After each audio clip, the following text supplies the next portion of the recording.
Where did all those repressed sexual needs go later on?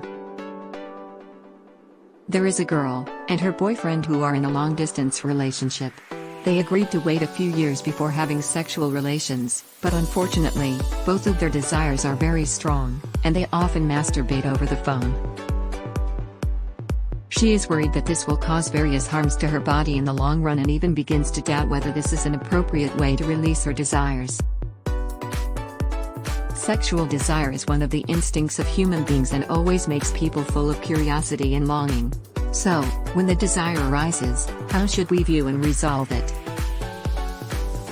Today, we will answer these questions one by one through this girl's question in the pigeonhole. The impact of excessive desire on health.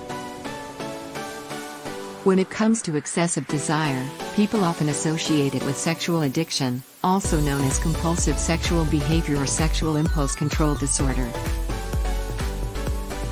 This is characterized by excessive preoccupation with sexual fantasies, impulses, or behaviors, and an inability to control oneself, leading to frequent sexual relationships with multiple partners or strangers, and excessive consumption of pornography or masturbation.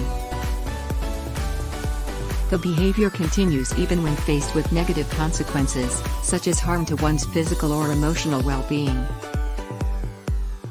Another condition related to sexual addiction is hypersexuality, which is also characterized by an excessive preoccupation and indulgence in sexual thoughts and behaviors. If not satisfied, it can lead to anxiety or irritability.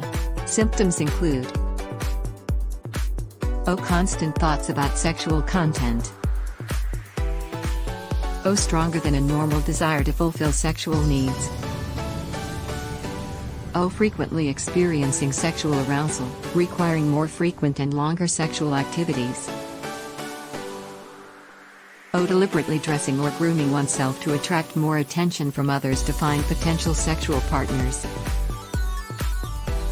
But those with hypersexuality still have some control over their sexual behavior and can stop if the process is painful or unsatisfying.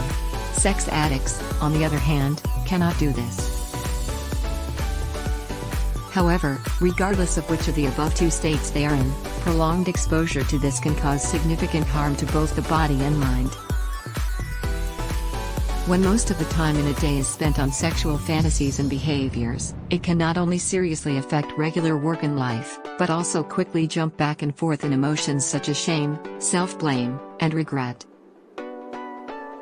In severe cases, it may cause mental decline or depression. For men, it may also cause sexual dysfunction, erectile dysfunction, and premature ejaculation. But obviously, the girl in the tree-hole message does not belong to the above two cases. The reason for her strong desire is likely due to the desire for exploration of unknown things. People's curiosity about unknown things will inevitably lead to a strong desire to explore. For young people who are not experienced in real-life experiences, uncovering the mysterious veil of sexual relationships seems like an idea that was buried early in adolescence.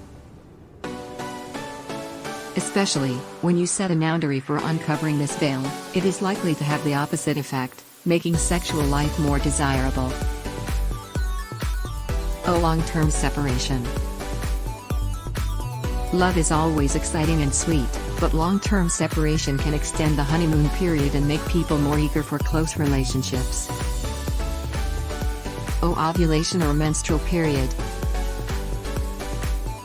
In addition, there are two typical situations. Women are also more likely to show strong sexual desire during ovulation and menstrual periods, mainly due to hormonal fluctuations and physiological changes. During ovulation, the level of estrogen reaches its peak, making people more sexually active, so this is also more likely to conceive. So if there is no pregnancy preparation, be sure to take protective measures.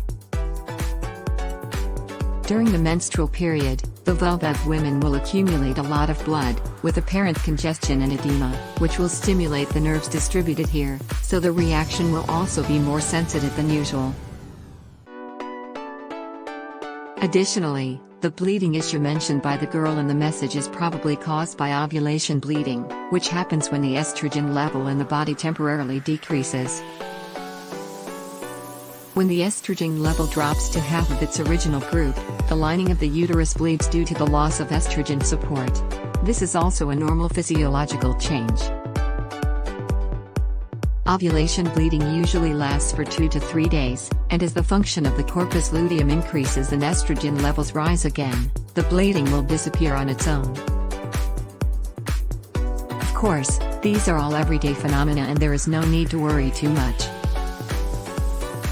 If long-term physiological arousal is not relieved, what health problems may occur? So, if such sexual behavior does not occur, will it lead to premature ovarian failure? First, let's understand what premature ovarian failure is, and what the factors are that cause premature ovarian failure. Premature ovarian failure, also known as early onset ovarian dysfunction, refers to menstrual disorders, such as amenorrhea or infrequent menstruation, accompanied by high gonadotropin and low estrogen levels before the age of 40. The causes of premature ovarian failure are many. About 10% of premature ovarian failure is caused by chromosomal abnormalities. Autoimmune diseases may also cause it, or some viral infections, such as HIV, herpes, cytomegalovirus, tuberculosis, malaria, measles, etc. There may also be iatrogenic factors causing ovarian dysfunction, mainly ovarian surgery, chemotherapy, radiotherapy, etc. Or due to unhealthy lifestyle habits, such as smoking, drinking, staying up late, etc. These bad habits not only damage our ovarian function, but also affect our physical and mental health. Premature ovarian failure not only affects fertility but also leads to a decrease in estrogen, which accelerates the aging process in women. This may be the main reason why many women are concerned about their own premature ovarian failure. AUA understands this very well. In the comments, girls also mention that both people have self-stimulation behaviors, but not having sexual intercourse does not cause premature ovarian failure, and self-stimulation is a normal behavior to satisfy one's own needs and will not affect ovarian function. As long as it is not too frequent, it will not only have no adverse effects, but also help with physical and mental health. How to solve the problem of sexual needs alone while reducing feelings of guilt. Oh, why do women feel guilty after self-stimulation? Although sexual desire is a natural human need and self-stimulation does not affect physical health, many women still feel guilty after self-stimulation. Surveys show that 95% of women have self-stimulated before, but more than half of women still feel ashamed of pleasuring themselves and cannot face their own sexual needs. Why do women have this kind of psychological problem? Since ancient times, women have been under the control of a patriarchal society, being watched, oppressed, and even treated as objects to satisfy selfish desires. From ancient circumcision to the current menstrual stigmatization, it seems that some form of inequality has constrained women. Even in the modern era of sexual liberation, expressing one's own sexual needs or seeking sexual pleasure is still taboo. Furthermore, many people's growth processes lack sexual education and conservative sexual attitudes. Few people discuss this issue openly, leading to self-stimulation being seen as something mysterious and difficult to understand. But, just as men can freely relieve their sexual desires, women also have the right to seek pleasure, and, naturally, women have their own sexual organs to achieve pleasure, which is the clitoris. Stimulating the clitoris can make 70% of women reach sexual orgasm. Therefore, there is no need to feel guilty or ashamed.